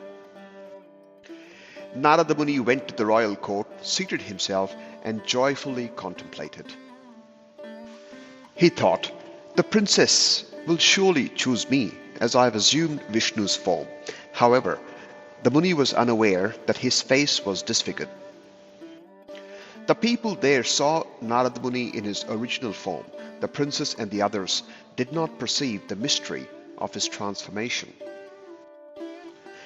Two of Rudra's ganas or attendants, disguised as Brahmins, were present there to protect Narada. They alone understood the mystery of his transformation. Seeing the Muni deluded by desire, the two ganas approached him and mocked him while speaking to each other. Behold, Narada's form is certainly as majestic as Bhagavan Vishnu's, but his face is distorted and terrifying like a monkey's. Deluded by desire, he wishes to attain the princess in vain. Saying this, they mocked Narada with deceitful words. The Muni, overcome by desire, ignored their truthful words. Enchanted, he eagerly awaited Srimati's arrival, hoping to win her. Etasminnantare bhupakanya chantah purattu sa stripihi samavruta tatra jagama varavarnini. Malam hiranmayim ramyamadaya shubhalakshana tatra swayamvare reje sthitamadye ramevasa. Babhramasa sabham sarvam malamadaya suvrata varamanveshti tatra swatma bhishtam drupatmaja. Vanarasyam vishnutanum munim društva chukopasa drushtim nivaryacha tataha prasthita pritamanasa. Na društva svavaram tatra trastasin manepsitam antasabhastita kasmin narpayamasa nastrajam. Etasminnantare Vishnur ajagama nrupakrutihi na drushtaha kaishchadaparaihi kevalam sa dadarshahi. Athasatam samalokya prasannavadanambuja arpayamasa tatkanthe tam malam varavarnini. Tamadaya tato Vishnu Rajarupadharaha Prabhu Antardanam Agat Satyaha Swasthanam Prayayo Kila. Meanwhile, the beautiful princess, surrounded by her attendants, emerged from the inner palace. Carrying a golden garland, the auspicious princess stood radiantly at the center of the Swayamvara, resembling Lakshmi Devi. Holding the garland, the royal maiden wandered through the assembly, searching for her ideal suitor. Seeing Narada with a body like Vishnu's but a face like a monkey's, she became angry, averted her gaze, and happily moved on. Not finding her desired suitor in the assembly, she became disheartened, stood quietly in the hall, and did not place the garland on anyone. At that moment, Bhagavan Vishnu, disguised as a king, appeared there. No one else saw him, but the princess alone noticed him. Seeing Vishnu, the most beautiful princess's face lit up with joy. She immediately placed a garland around his neck. Vishnu, in the guise of a king, took the princess with him and immediately disappeared, returning to his abode. Sarve Rajakumarascha Nirashaha Srimatim Prati Munistu Viflotiva Babhuva Madanaturaha Tada Tavu Chatuhu Sadhyo Naradam Smara Viplam Viprarupadharau Rudragano Jnana Visharadau. He Narada Mune, Tvam hi vrutha madana mohitaha tallipsuhu svamukham pashya vanarasyeva garhitam. Itya karnyatayor vakyam narado vismito bhavat mukham dadarsha mukure shivamaya vimohitaha. Svamukham vanarasyeva društva chukrota satvaram shapam dadau tayostatra ganayor mohito munihi. Yuvam mamopahasam vai chakratur brahmanasya hi bhavetam rakshasau vipraviryajau vai tadakruti. Shrutva haraganat vittham svashapam jnani sattamau na kinchit uchatustau hi munimagyaya mohitam. Svasthanam jagmatur vipra udasinau shivastutim chakratur manyamanau vai shivecham sakalam sada. All the princes were disappointed regarding Srimati. Narada Muni, tormented by desire, became extremely distraught. At that moment, the two wise Rudraganas, disguised as Brahmins, spoke to the desire-stricken Narada. The Ganas said, O Narada Muni, you are deluded by desire in vain. Look at your wretched monkey-like face. Suta Maharshi said, hearing the words of the Rudraganas, Narada was astonished. He looked at his face in a mirror. Seeing his own monkey-like face, he became furious and under the influence of Maya, cursed the two Rudraganas. You both mocked me, a Brahmin. Hence you shall be born as Rakshasas, though born of a Brahmin with monstrous appearances. Hearing this curse, the wise Rudraganas, recognizing the Muni's delusion, remained silent. The Ganas departed calmly to their abode and began praising Paramashiva, always accepting his will in all matters. Now, let us pause here for a moment before we move forward. Let us sit with this moment as the two Ganas of Shiva did, in stillness and acceptance. Think of them, the Ganas of Mahadeva, those who dwell in his presence, those who carry out his will. They were sent to the Swayamvara not by their own choosing, but just because Shiva willed it so. They did nothing wrong, they only spoke the truth. And yet they were cursed, cast out, condemned to monstrous forms. Wouldn't you resist if you were them? Wouldn't you cry out at the injustice? Wouldn't you ask, why me? What have I done to deserve this? But they did not. They simply accepted. They bowed to the unseen hand of Shiva's Leela and walked away without resistance, without complaint, without rebellion. And in that moment, they embodied something rare, something that few beings ever come to understand. They embodied true Shraddha, pure, unwavering faith. Sharanagata Dinartha Paritrana Parayanaha, the one who is always the refuge of those who surrender in distress. Valmiki Ramayana, describing the Bhagavan's unwavering protection for those who trust in him. Do not mistake the Gana's acceptance for weakness. Do not mistake the surrender for submission. They are not lifeless leaves floating on river. They are the river itself, moving where the current wills, not in resistance but in flow. We suffer because we do not accept. We fight, we resist, we rage against our circumstances, thinking that we know better than the infinite. We believe that things should not be as they are. We build narratives around our struggles, calling them unfair, calling them undeserved, and all the while forgetting that our understanding is but a flickering lamp in the vast darkness of the unknown. If only we let go of this illusion, if only we surrendered to the current instead of swimming against it, there would be no suffering. But we do not. We clutch, we grasp, we hold. We cling to identities, to ambitions, to expectations, convinced that our will should shape the universe rather than allowing the universe to shape us. न क्रोधम न च मात्सर्यम न लोभम न शुभामतिम भवन्ति कृतपुण्यानाम भक्तानाम Shiv संश्रयात्. In Shiva Purana, those who surrender to Shiva, who have gathered virtue, are freed from anger, jealousy, greed, and impure thoughts. The Shivaganas did not resist because they understood something deeper. The flow of existence does not require our permission to move. It moves whether we fight it or not. It unfolds whether we approve it or not. And those who resist it, they drown in its current. But those who embrace it, they become it. Consider the Ganga.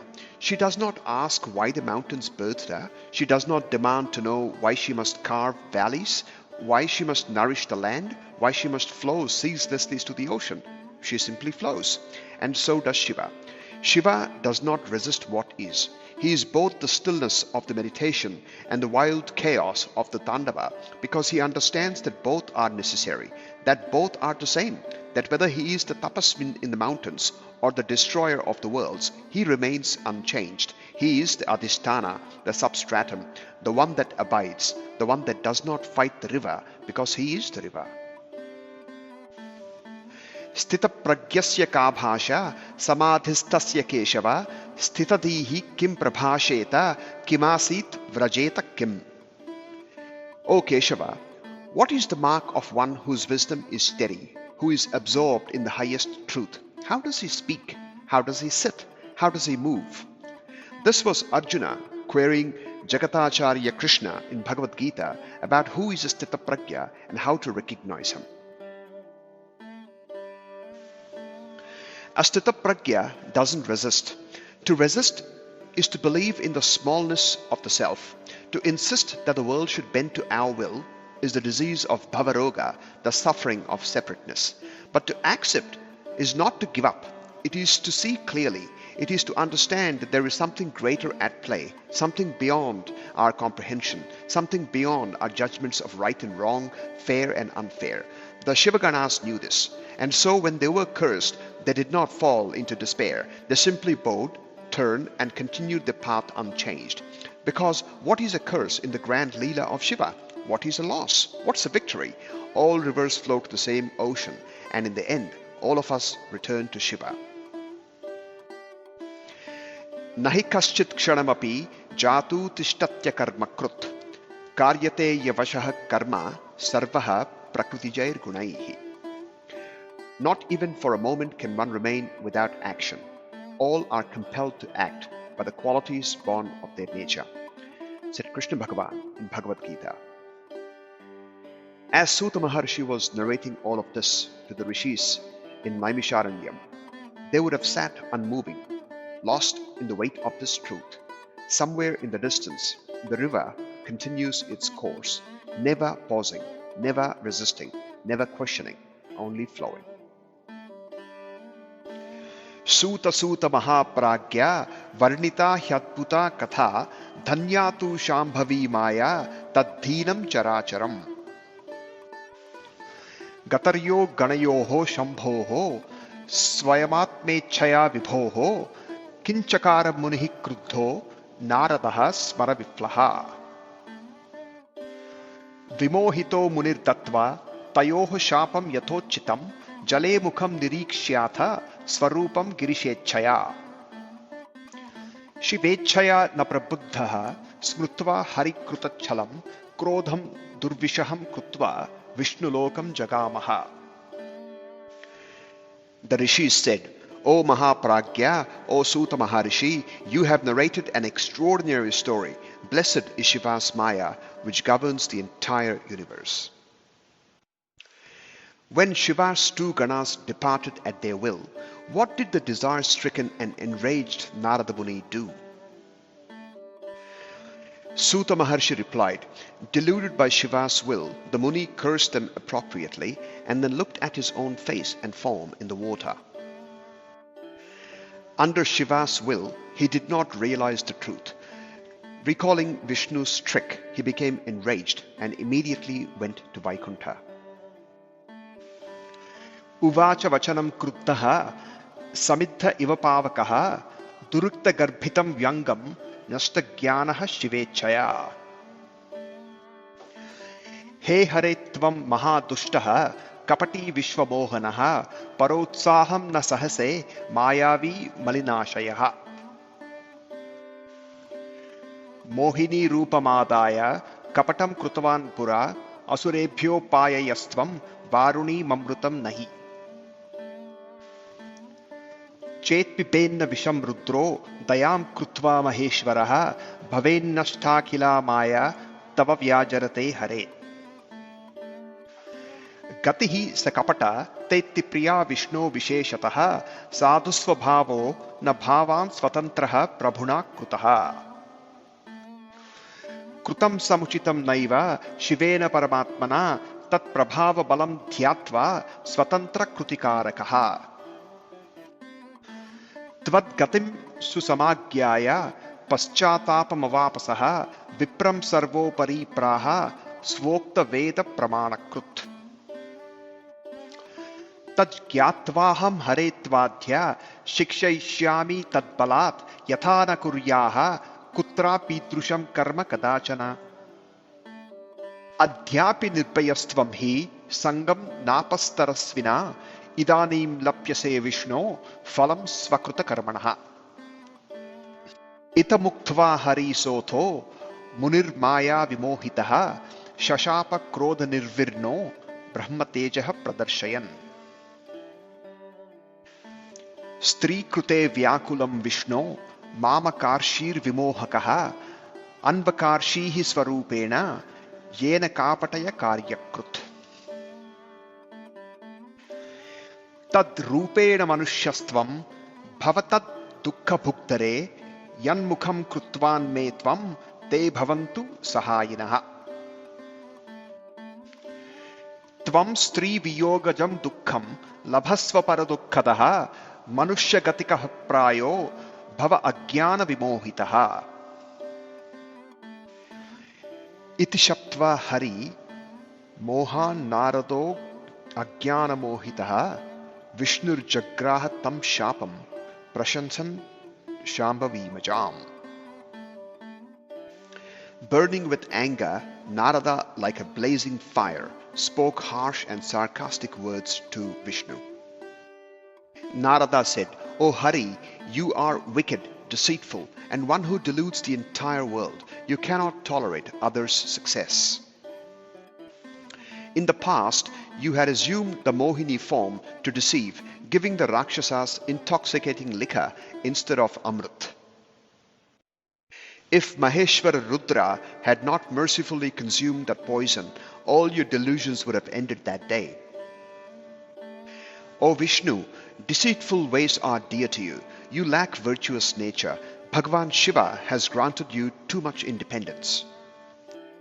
Paramatma Shiva did not act wisely by granting you independence. Aware of his influence, you act freely. O Hari, knowing this, I will teach you a lesson today so that you never repeat such an act again. Mahadev, who established the authority of the Vedas, has declared the Brahmin to be supreme. You have never encountered a tapasvi Purush before, which is why you remain fearless. But now, O Vishnu, you shall reap the consequences of your deeds. Saying this to Bhagavan Vishnu, the Maya deluded Rishi Narada, showing his Brahminic power, became enraged and cursed. O Vishnu, you caused me distress over a woman. You are always deluding others in such ways. O Hari, become a human and experience the pain of separation from a woman. Let those who resemble the monkeys you gave me as a face be your allies. Since you cause others to suffer from separation, you shall also endure the pain of separation and live like an ignorant human. Deluded by ignorance, Narada cursed Vishnu, who humbly accepted the curse, praising Shiva Maya. Atha Shambhur Mahalilo Nishkarsha Vimohinim Swamaya Mohito Gyani Narado Apyabhavatyaya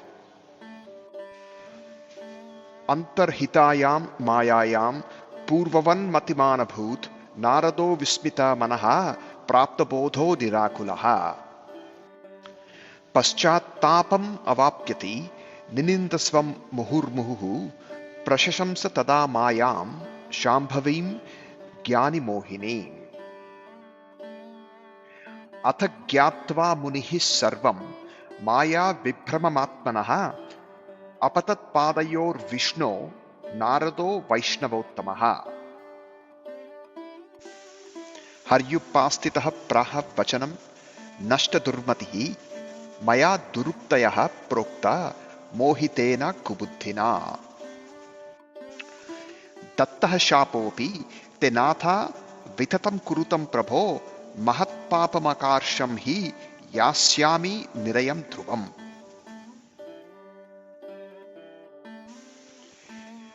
Kamupayam Hare Kuryam Dasoham Te Tamadisha Yena Papakulam Nashen Nirayo Nabhaven Mama. Ityuktva Sapunir Vishno Padayor Munisattamaha Papata Sumatir Bhaktya Paschatapam Upagataha. Then Shambhu, the great master of Leela, withdrew his deluding Maya, which had even ensnared the wise Narada Muni. When the Maya vanished, Narada Maharshi regained his pure buddhi, recovered his gyan, and his anxiety dissipated. As the veil of Shiva Maya lifts, the great Narada Maharshi regains his true self, serene, Mahagyani, and free of confusion. In an instant, the Ajnanam vanishes, and he who is wisdom personified stands once more in his unshaken radiance. Yet this episode is no ordinary tale. It is not to diminish Narada Maharshi's stature, but to illuminate an eternal truth, the boundless power of Shiva Maya, which can humble even the most enlightened. Narada is not a common rishi. He is a Deva Rishi, a celestial rishi, the knower of all the worlds, and the very embodiment of divine wisdom. The Vedic scriptures extol him as a Siddhi Purusha, and one who moves freely across all realms, unshackled by the bounds of time, space, and Maya. It is he who first revealed the Bhagavata Dharma to humanity, he who spread the glories of Narayana Kirtana, and he whose very presence purifies the three worlds. Even in this episode, where he appears as a participant in Shiva's cosmic play, Narada Maharshi's greatness remains untouched. The scriptures declare, Narayana Paro Yogi na Narayana Paraha Kvachit Sarva Bhuteshu Yaha Pashet Bhagavantam Sanatanam. The true yogi is always devoted to Narayana, never otherwise he perceives the eternal Lord in all beings. Yet here, even Narada finds himself momentarily ensnared in Shiva Maya. This is not to ridicule him, but to reveal the grandeur of Maya, which spares no one, not the Devtas, not the greatest of rishis, not even Brahma and Vishnu. As the Shiva Purana itself declares, Dhanya Dhanya Mahamaya Shambhavi Munisattamaha Tadvatim Nahi Pashyanti Vishnu Brahmada Yopihi. Blessed indeed is the great Maya of Shambhu. O best of rishis, even Vishnu and Brahma cannot fathom its depths. Thus, if Narada Maharshi, the foremost amongst the wise, could momentarily fall under its spell, what can be said of the others? The rishis and the devatas do not mock him for this. Instead, they marvel at the immensity of Shiva's power. Narada's wisdom remains unparalleled. When the Maya lifts, he is neither bitter nor resentful. Unlike mortals who might seek vengeance, he laughs at himself, acknowledging the lesson with humility. This is his true greatness, not just Gyan, but an unshakable ability to rise beyond the pride and illusion. He proclaims with awe, Prashashamsa Sadamayam Shambhavi Gyani Mohinim. He then praised Shiva's Maya, which can bewilder even the enlightened. This is the lesson of the episode, not the frailty of Narada Maharshi, but the infinite power of Shiva's cosmic will. Even the most radiant gems of wisdom must bow before the mystery of Bhagavat Leela, and Narada Maharshi, even devoted, rises from this moment not as one diminished, but as one who has glimpsed an even greater truth. Thus, let us not view Narada Maharshi as a rishi humbled, but as one who humbly embraces the infinite Brahman. Let this story remind us that knowledge alone does not make one invincible. True wisdom lies in recognizing the boundlessness of Ishvara Leela. Feeling deep remorse, Narada Maharshi repeatedly condemned himself and praised Shivamaya, which can delude even the wise. Realizing that he has been deluded by Maya, Narada Muni, the foremost devotee of Vishnu, fell at his feet. Sri Hari lifted him up. Overcome by remorse, Narada Maharshi said, "Deluded by Maya, my mind had strayed. O Natha, I have even cursed you. Please nullify the curse. Alas, I have committed a grave sin and will certainly descend to hell." O Hari, I am your servant. Please tell me what I should do to destroy my sins and avoid descending to hell. Saying this, the wise Narada Maharshi, filled with devotion, fell again at Bhagavan Vishnu's feet. Atha Vishnustam Utthapya Babhashe Sundrutam Vachaha Na Kedam Kurume Bhaktavarastvam Natra Samshayaha Shrunutata Pravakshyami Suhitam Tava Nischayat Nirasyate Na Bhavita Shivaha Shamte Vidhasyati Yadakarshihi Shivavacho Vitatam Madamohitaha Sadatvani Trushamte Phalam Karma Phalapradaha Shivechaya Kilam Jatam Kurvitham Nishchitam Matim Garvapaharta Saswami Shankaraha Parameshwaraha Param Brahma Paramatma Sachitananda Bodhanaha Nirguno Nirvikari cha Rajaha Sattva Tamaha Paraha Sa Evadaya Mayam Swam Tritha Bhavati Rupataha Brahma Vishnu Maheshatma Nirguno Nirguno Pisaha Nirgunatve Shiva Hyohi Paramatma Maheshwaraha Param Brahmapyayo Ananto Mahadeveti Giyate Tat Sevaya Vidhi Srishta Palako Jagatamaham Swayam Sarvasya Samhari Rudra Rupena Sarvata Sakshi Shivaswarupena Maya Bhinnaha Sanirgunaha Svechachari Sambihari Bhaktanugraha Karakaha. Then Bhagavan Vishnu lifted him up and spoke sweetly. O dear one, do not grieve. You are indeed my greatest devotee, without a doubt. Listen, I will tell you something that will certainly benefit you. You will not go to hell. Paramashiva will bless you. Your failure to heed Paramashiva's words, being deluded by pride, has led to these consequences given to you by Paramashiva. Understand that all of this has happened by Bhagavan Shiva's will. He is the Parameshwara, the Supreme Lord. He is the Garvapaharta, the remover of pride.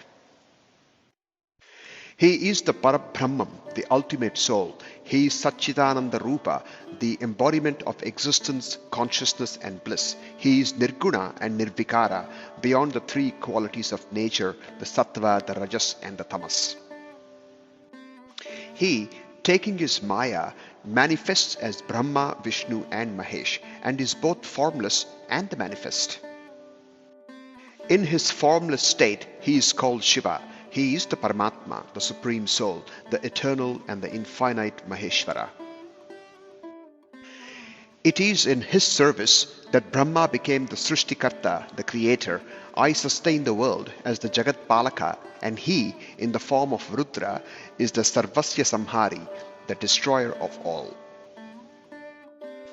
He is the Sakshi, the witness, distinct from Maya and Nirgun, the formless. He moves freely by his will and is compassionate towards his devotees. Shrunutvam Narada Mune Sadupayam Sukhapradam Sarva Papa Pahartaram Bhukti Mukti Pradam Sada Tyaktva Svasanshayam Sarvam Gayan Shankara Sadhyashaha Shatanama Shivastotram Sadananyam Matirjapa Yajjapitva Drutam Sarvam Tava Papam Vinashyati Ityuktva Naradam Vishnuhu Punaha Prahat Dayanvitaha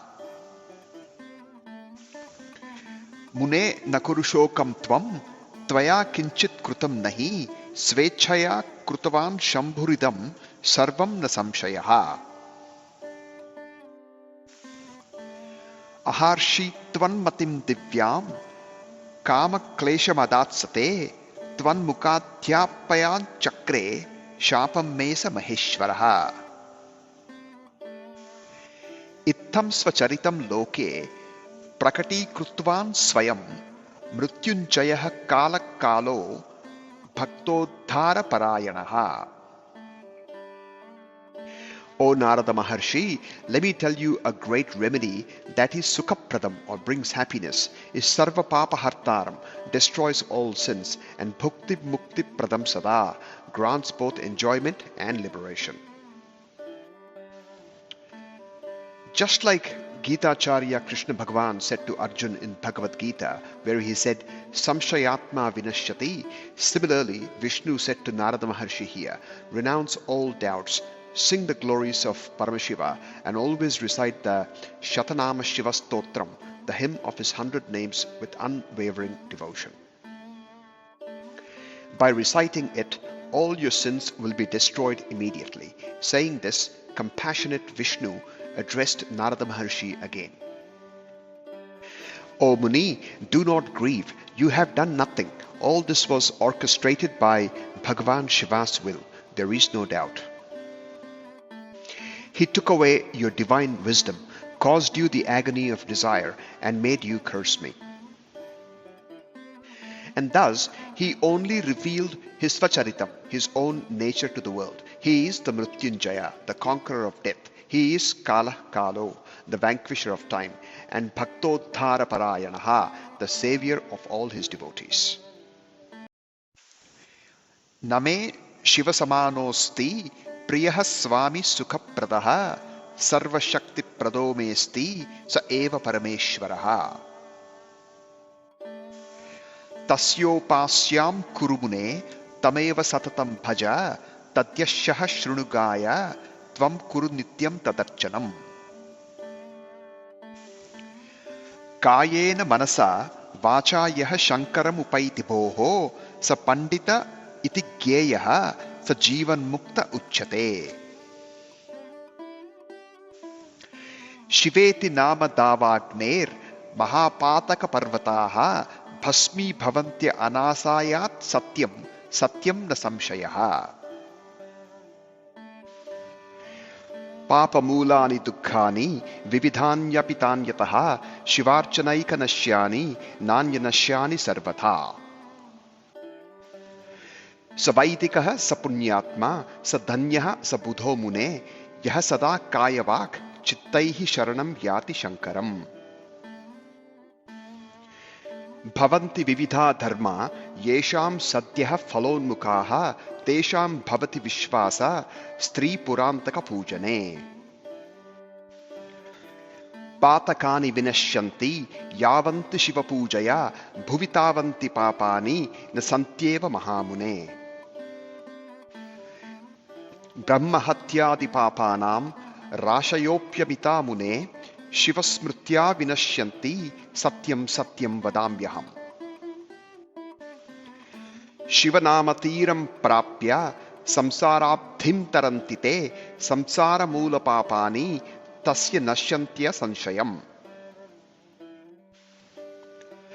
संसारमूलभूतानां पातकानां महामुने शिवनामकुठारेण विनाशो जायते ध्रुवम् शिवनामामृतं पेयं पापदावानलादृतैः पापदावाग्नितप्तानां शान्तिस्तेन विना नहि शिवेति नाम पीयूष वर्षधारा परिप्लुताः संसारदवमध्येऽपि न शोचन्ति न संशयः न भक्तिः शङ्करे पुंसां रागद्वेषरतात्मनां तद्विरुद्धजनानां हि मुक्तिर्भवति सर्वथा अनन्तजन्मभिर्येन तपस्तप्तं भविष्यति तस्यैव भक्तिर्भवति भवानी प्राणवल्लभे जातापि शङ्करे भक्तिरन्यसाधारणी वृथा परं त्वयभिचारेण शिवभक्तिरपेक्षिता यस्य असाधाराणि शम्भौ भक्तिरव्य अभिचारिणी तस्यैव मोक्षः सुलभो नान्स्येति मतिर्मम कृत्वाप्य अनन्तपापानि यदि भक्तिर्महेश्वरे सर्वपापविनिर्मुक्तो भवत्येव न संशयः भवन्ति भस्मात् वृक्ष दवदग्धा यथा वने तथा भवन्ति दग्धानि शङ्कराणाम् अध्यान्यपि यो नित्यं भस्मपूताङ्गो शिवपूजोन्मुखो भवेत् स तरत्येव संसारमपारमतिदारुणम् ब्रह्मस्वहरणं कृत्वा हत्वापि ब्रह्मणान् बहून् न लिप्यते नरः पापैर्विरूपाक्षस्य सेवकः विलोक्य वेदान्खिलान् शिवस्यैवार्चनं परं संसारनाशनोपाय इति पूर्वैः विनिश्चितम् To me, no one is dearer than Shiva. He is my master, the Sukhaprada, the giver of happiness, and Shaktiprada, the giver of power, and the Parameshvara. O Muni, worship him, always sing his praises, listen to his glories, and perform his worship daily. The one who attains Shiva through Kaya, the body, Manasa, the mind, and Vacha, the speech, know them to be the Panditaha, the wise one, and is called a Jivan Mukta, the one who is liberated while living. Shiveti Nama, Shiva's name, is like a forest fire that burns down the mountains of great sins effortlessly. This is Satyam Satyam Nasamshayaha. This is true and without a doubt. All types of suffering caused by the root of all sins, Papa Mulani Dukkhani, in the world can only be destroyed through Shivarchana, the worship of Shiva. No other remedy works.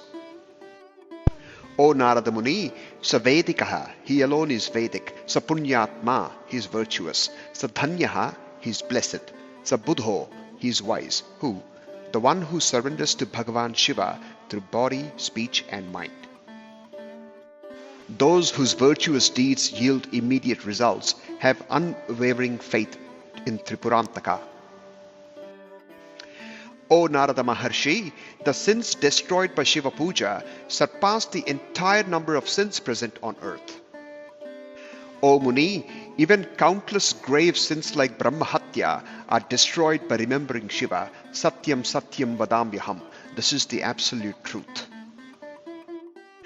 Those who chant Shiva's name cross the ocean of worldly existence using the boat of Shiva's name.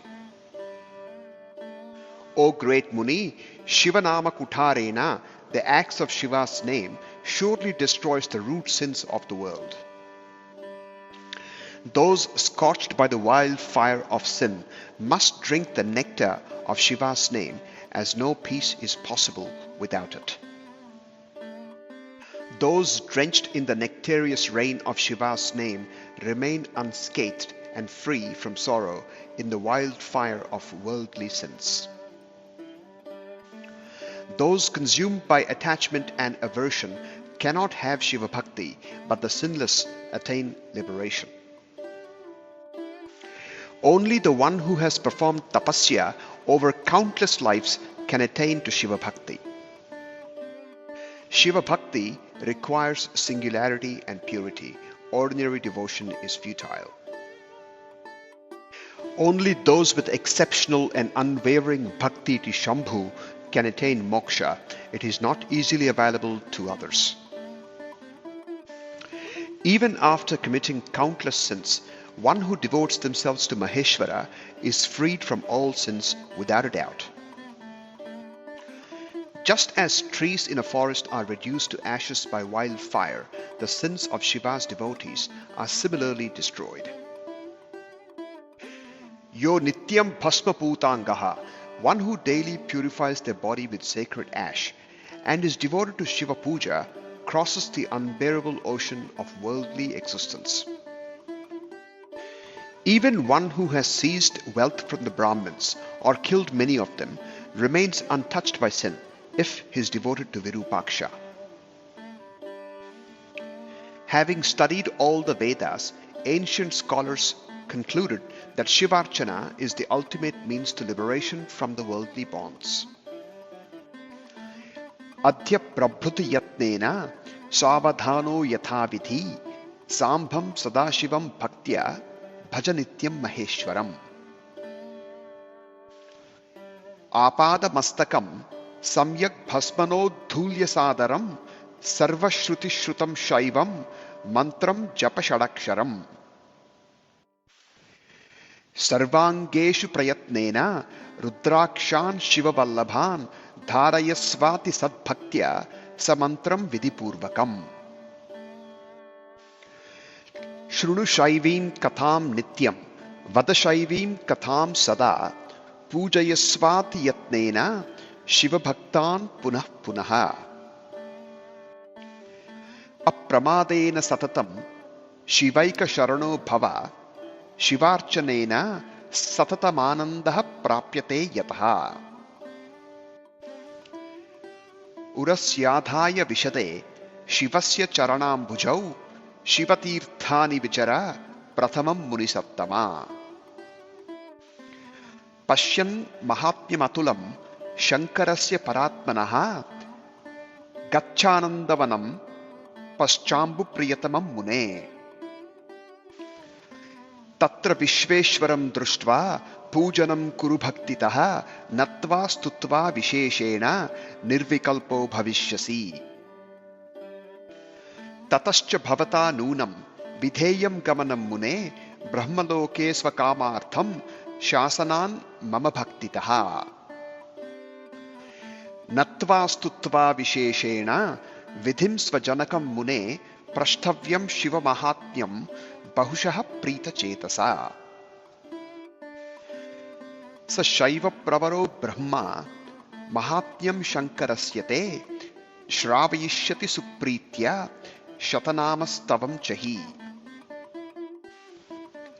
Adya Tastvam Bhavamune Shaivaha Shivaparayanaha Muktibhagi Visheshena Shivaste Sham Vidhasyati. Itham Vishnur Munim Pritya Rupadishya Prasannadhihi Smrutva Nuttva Shivam Stutva Tatasttvantara Dhiyata. And then Mahavishnu said, O Narada Maharshi, from today onward, Savadhano Yatha Vidhi, meaning carefully and devoutly, worship Sadashiva along with Parvati. Apply sacred ash from head to toe and respectfully chant Shiva's 6-syllable mantra, Om Namah Shivaya. Carefully wear the Rudraksha beads dear to Shiva, Vidipurvakam, with proper rituals and devotion.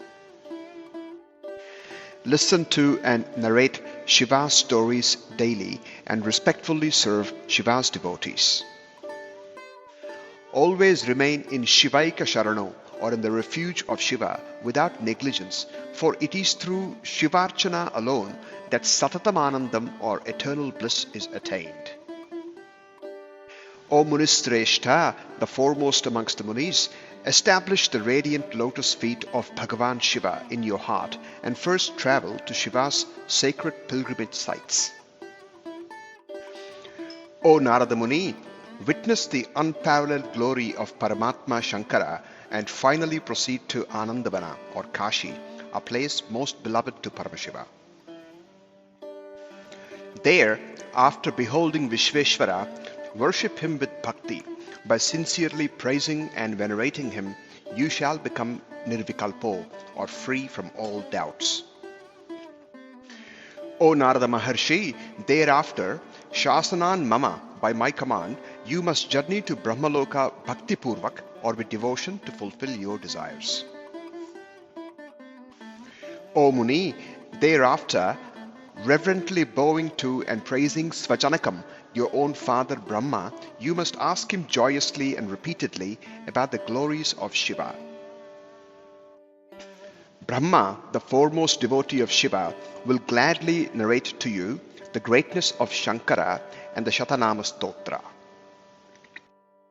O Narada Maharshi, from today, dedicate yourself to Shivaparayanaha and become a devoted follower of Shiva. You shall certainly attain mukti and Bhagavan Shiva will bless you. Thus Vishnu, with a joyful heart, lovingly instructed Narada Muni, remembering, bowing to and praising Bhagavan Shiva before disappearing from there.